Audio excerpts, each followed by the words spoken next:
really bad feeling about this.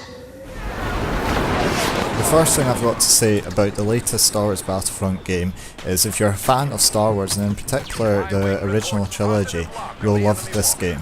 This is down to the amazing job that DICE have done of capturing the feeling of the original films, which is what this game is based on. This feeling is captured by the sound, the character models, the vehicle models, and the excellent graphics that they've done, which really immerses you in the world of Star Wars. If you're a fan of games in general, this is a great game to play as well. It's not much different than your shooter, but it's a well done shooter in my opinion, though there are bits that it can be added to. And in my opinion that's probably because of future sequels in mind, and with the Season Pass DLC coming out. The game is now a couple of months down the line, and it's really picked up a bit from the sort of bare bones of what it was like when it first came out. When it first came out it was lacking of content, I'll be honest, and a lot of people that I seem to have spoken to agree. And there is still a lacking of content, but it's much more improved from what it was. This is due to the latest additions and patches by DICE and the Battle of Jakku free DLC that's come out, which has really added to the game a bit, but still leaves you begging for a little bit more. That being said, that could just be because I've seen it through rose-tinted specs from playing the original Star Wars Battlefront games on the PS2, which I loved to pieces. And I miss the space battles, and that's a big bit that I thought was missing from this game. Yes, you've got the Fighter Squadron, which is probably my favourite mode in the game, but there's nothing better than racing across capital ships trying to shoot all the guys out of the sky. It was great, and I don't know if that will be in future DLC or with potential sequels in mind. We'll find out soon, I'm hoping. Other things that I think the game have done well though is the star card system for your loadout in matches basically. I think it's just a smart wee system. It's nothing amazing or groundbreaking, I just think it's a smartly well done thing. Another great thing about this game is how easy it is to get into matches and get out of matches. There's no sitting around waiting in a lobby for ages like you get in other shooters. It's generally quite instant, which is great because it means you get to be impatient and not wait for ages to get into a match. The other thing that I enjoy in this game though is it feels balanced when you play. Like again, this might be a case of rose tinted glasses here, especially considering that I played the open beta where the game was not balanced at all at that point. But it's good to see that they've done a job on fixing what was obviously a problem in the game. Other than that though, it's more like your average shooter, obviously inspired by the original Battlefront games, but with it being a shooter you get your inevitable everyone running around like headless chickens, which in its own right is pretty fun. If you don't want to play a game where everyone's running around like headless chickens, play a game like Armour or something. On that note though, I do have a couple of gripes about the game in its current form, and I do think though it will be rectified in the long term, either through the DLC or through sequels, should I say, to this game. The main thing that I've got going against it is the Season Pass, the £40 Season Pass. To put that into context, the Witcher 3's Expansion Pass, as it's called, is £20. And you're going to get more content in the Witcher 3's Expansion Pass as well, because it's a massive role-playing game, not to dispute the content that will be coming out in this game. Another issue for some is the lack of single-player content in this game. Yes, there is some single-player, but there's no real campaign.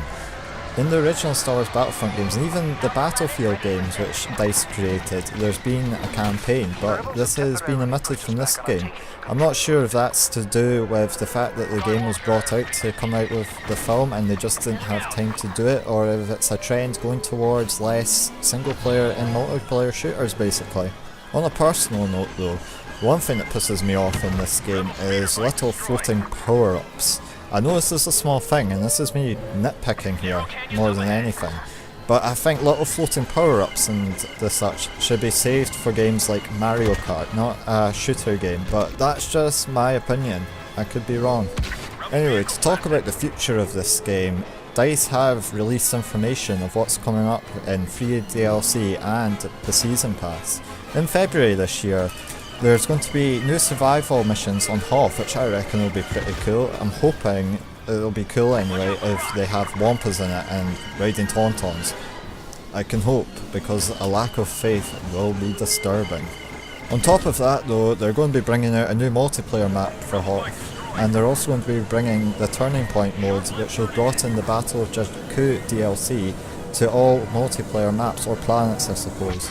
In March, they'll be bringing out a new Walker Assault map and a new Supremacy map on Endor, as well as a new Tatooine Survival map, which is something to look forward to in the future I suppose. Now, to get onto the Season Pass, and this is where it gets interesting.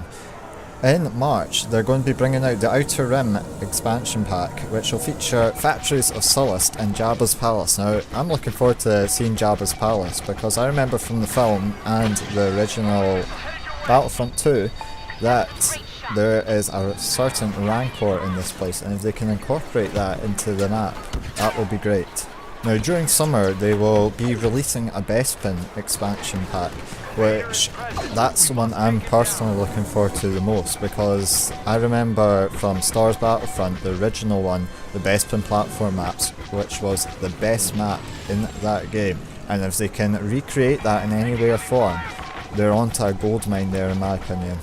In autumn they will be bringing out the Death Star expansion pack, which, as well as having the inevitable trash compactor in the map, it's leave me thinking, will there be space battles in it? I mean, the Death Star is in space after all, and there's a real opportunity there for them, I reckon, to put in some space battles into this game and see how it goes.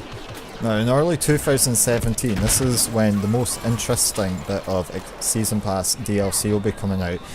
And the reason it's interesting is because it's mysterious, but because of the date being early 2017, I can't help but think, could that be to do with Star Wars Rogue One? Because it's known that Rogue One's going to be set before A New Hope, which fits in with the Star Wars Battlefront narrative of being about the original trilogy. And considering how DICE picked up on the hype of the latest Star Wars film for Star Wars Battlefront, including the Battle of Jakku DLC, it would make sense for them to make a move like this, and for me it's a space to watch, I think. Anyway, that is my brief summary on my thoughts and opinions on the current state and future prospects of the latest Star Wars Battlefront game. Tell me if you agree or if you disagree with my thoughts, or if you've got your own thoughts you wish to share which I've completely missed out, please let me know. I'll leave a link in the description for information on the Season Pass DLC so you can look at it for yourself and see what you think. Thanks for watching, you guys. Cheers.